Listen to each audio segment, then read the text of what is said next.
अस्सलाम वालेकुम दोस्तों, कैसे हैं आप सब लोग। दोस्तों आज हम बात करेंगे मियाँ बीवी के उस रिश्ते पर जिसमें मियाँ अक्सर गुस्सा होते हैं और बीवियाँ परेशान होती हैं कि हम उनके गुस्से से कैसे डील करें। तो दोस्तों इन्हीं गुस्से की वजह से जो बीवियां हैं वो अपना घर ख़राब नहीं करना चाहती हैं, लेकिन उनसे बर्दाश्त भी नहीं होता है और किसी वक्त दिल ऐसा करता है कि सब कुछ छोड़कर चले जाएं। हर वक्त ऐसे हालात पैदा हो जाते हैं कि हम कुछ कह ही नहीं सकते हैं। आजकल जो हालात देखती हूँ बहुत परेशान हूँ कि हमारे बचपन में हमने कभी तलाक़ का नाम भी नहीं सुना था। हमें पता ही नहीं था कि तलाक़ होती क्या है, पर आजकल हर दूसरे दिन सुनने को मिलता है, आज इसकी तलाक़ हो गई, आज उसकी तलाक़ हो गई। ये यूट्यूबर्स, ये सेलिब्रिटी, आजकल बच्चों के ज़हनों में इतना इस चीज़ का हो गया है कि पता नहीं क्या ये चीज़ है मम्मा। मुझसे कुछ दिन पहले मेरी बेटी ने पूछा कि मम्मा लोग शादी क्यों करते हैं अगर बाद में एक दूसरे को छोड़ देना होता है, आप लोग तो सब साथ हैं ना, नाना अब्बू नानो सब साथ साथ थे। तो इसके सवाल पे मेरा ज़हन इतना परेशान हुआ और मैं ये सोचती रही कि मेरी बच्ची के ज़हन में ये कैसे ये चीज़ आ गई है। हमने तो सुना भी नहीं था कि तलाक़ तलाक़ क्या चीज़ें होती हैं, हमें बहुत बुरी चीज़ लगती थी हम अगर कोई बताता भी था तो। आजकल तो आए दिन किसी का पता लग रहा है, हाँ जी इसको हो गई, उसको तलाक़, इसको तलाक़। बच्चों के ज़हनों पे क्या असर है। और मुझे इस चीज़ का अफ़सोस होता है कि कुछ लम्हों का गुस्सा, कुछ लफ्ज़ एक पूरा घर बिखेर देते हैं और सबसे ज़्यादा असरअंदाज़ उन बच्चों की ज़िंदगी होती है जो माँ बाप को अलग होता देखते हैं। क्या गुज़रती होगी उनके ऊपर जब वो अपने माँ बाप को अलग होता देखते होंगे और दूसरों बच्चों को उनके माँ बाप के साथ देखते होंगे।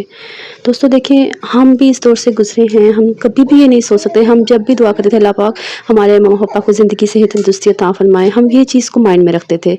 लेकिन ये अगर हम उन बच्चों के लिए सोचें कि जब वो उनके दिल पे ये गुज़रती है, वो ना माँ को कुछ कह सकते हैं, ना बाप को कह सकते हैं, बस उन बच्चों के ज़हन ख़राब हो जाते हैं। देखो दोस्तों, अल्लाह ने मर्द का भी एक रुतबा रखा है।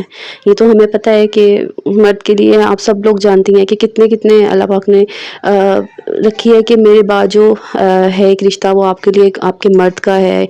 और ये भी है कि हाँ, जब तक आप मर्द के जिस्म पे छालें और आप उनको चाट लें तभी आप वो उनका जो है हक अदा नहीं कर सकते। लेकिन आजकल के दौर में ना जो बीवियाँ हैं वो मियाँ के बराबर खड़ी होके और अपने आप को साबित करना चाहती हैं, नहीं हमारे भी हकूक़, हमारे हकूक़। आगे की माएँ होती थीं वो कितना-कितना बर्दाश्त करती थी, इतनी-इतनी ज़ुल्म सहती थी, इतनी-इतनी मारें सहती थी, उनमें बर्दाश्त होती थी। पर आजकल के बच्चों में ये बर्दाश्त नहीं है। ये ज़हन में पता है हाँ जी 1 महीना साथ रहे, 6 महीना साथ रहे, 1 साल साथ रहे, 2 साल साथ रहे, नहीं बनी तलाक़।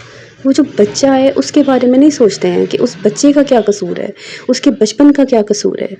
मैं ये नहीं कह रही कि औरत बस सहती रहे या हर बात चुप-चुप बर्दाश्त करती रहे, लेकिन हर बात पर जवाब देना भी ज़रूरी नहीं है। कभी वो कहते हैं ना झुके दरख्त को फल लगता है, सॉरी। तो यही चीज़ है कि देखिए ना, हमें काफ़ी दफ़ा हम ना बर्दाश्त हो उस वक़्त हम चुप कर जाएँ जिस टाइम मर्द गुस्से में है। जिस टाइम मर्द गुस्से में हो हमें ये चाहिए कि हम उस वक़्त बिल्कुल चुप कर जाएँ, एक खामोशी इख्तियार कर लें।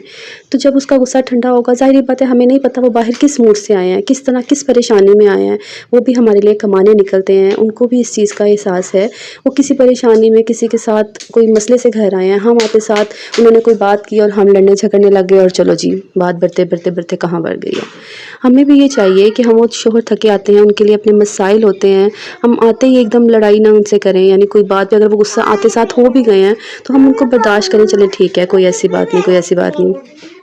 मियाँ बीवी का जो रिश्ता होता है ना, मैं कहती हूँ वो सबसे खूबसूरत रिश्ता है अगर इसको माना जाए। लेकिन आजकल के दौर में ना, पहले की माएँ होती थी वो कहती थी हमने मरना जीना हमारा मियाँ मियाँ मियाँ, इस चीज़ पे उन्होंने अपनी ज़िंदगी गुजारती थी। लेकिन आजकल की बच्चियों को अपने हकूक़, अपने लॉज़ उनके बन गए हैं, नहीं ये होगा तो ये। और आजकल जितना ये तलाक़ लेकर जी उसको एक तमाशा बना रहे हैं, हाँ जी हमारी तलाक़ हो गई है, खुशी बना रहे हैं, व्लॉग्स बना रहे हैं, ये कर रहे हैं वो। ये चीज़ें कितनी गलत चीज़ें हैं, ये चीज़ें बहुत हमारे बच्चों के लिए बहुत गलत है। हमें तो अपनी बेटियों को ये तरबियत देनी चाहिए जैसे हमारी माँओं ने हमें दी थी कि बेटा जो मर्ज़ी हो जाए, जिस तरह मर्ज़ी बर्दाश्त करो, अपने घर में रहो, कुछ नहीं होता। अगर एक वक़्त में मियाँ गुस्सा होता है आप सह लें तो उसके बाद उसे खुद एहसास होगा कि हाँ मेरी बीवी मेरे आगे चुप कर गई है, उसने सह लिया है, तो चलो शायद मेरी गलती होगी। ज़रूर ऐसा वक़्त आता है, ये नहीं कि नहीं आता। एक वक़्त आता है जब मर्द को एहसास होता है कि हाँ भाई मैंने ये गलत किया है, तो फिर वो उस पे खुद ही। बात है सिर्फ हम औरतों की बर्दाश्त की। आजकल की औरतों में ये बर्दाश्त बिल्कुल ख़त्म हो गई है। आजकल की औरतें बर्दाश्त करना ही नहीं चाहती हैं। बस मैं यही आप लोग के साथ बात करना चाह रही हूँ कि हम अपनी बेटियों को भी यही तरबियत दें कि बेटा बर्दाश्त برداشت کرو، کچھ نہیں ہوتا اگر میاں، ہاں اگر مارنے پر یا کوئی بہت ہی زیادہ ظلم آپ کے ہو رہا ہے پھر آپ اس پہ کوئی ایکشن لے سکتے ہیں، لیکن اگر چھوٹی موٹی باتوں پہ گھر میں جھگڑے ہو کے اتنی بات طلاق تک چلی گئی ہے تو یہ سراسر غلط بات ہے۔ تو بس میں تو یہی سوچتی ہوں کہ ہم عورتوں میں نا برداشت ہم میں بھی ختم ہو گئی ہے، مرد کی تو ہوئی ہے لیکن ہم میں بھی برداشت ختم ہو گئی ہے۔ تو اگر آپ کو بھی لگتا ہے کہ آج کل رشتوں کو سمجھنے کی ضرورت ہے تو اس ویڈیو کو دوسروں کے ساتھ ضرور شیئر کریں، اور اگر میری باتوں کوئی بھی بات دل پہ لگی ہو تو چینل کو سبسکرائب ضرور کریے گا۔ یہاں ہم اصل زندگی کی باتیں کرتے ہیں کہ دل سے سچائی، مطلب میرے دل میں یہ بات تھی کہ ہاں یہ طلاق کے بعد ان بچوں کی زندگیوں پہ جو اثر پڑتا ہے، میں اس چیز کو، میں اس سے خوف زدہ ہو کے یہ کہہ رہی ہوں کہ ہم لڑکیوں کو ہی اپنے اندر اتنی برداشت پیدا کرنی چاہیے کہ ہم ان کو آگے چلا سکیں، رشتوں کو لے کے جا سکیں۔ تو دوستو مجھے کامنٹ کریے گا کہ آپ کی اس بارے میں کیا رائے ہے، اور جس نے مجھے سبسکرائب نہیں کیا تو پلیز مجھے سبسکرائب کریے گا۔ انشاءاللہ ملیں گے اگلی ویڈیو میں کسی اور ٹاپک کے ساتھ۔ اللہ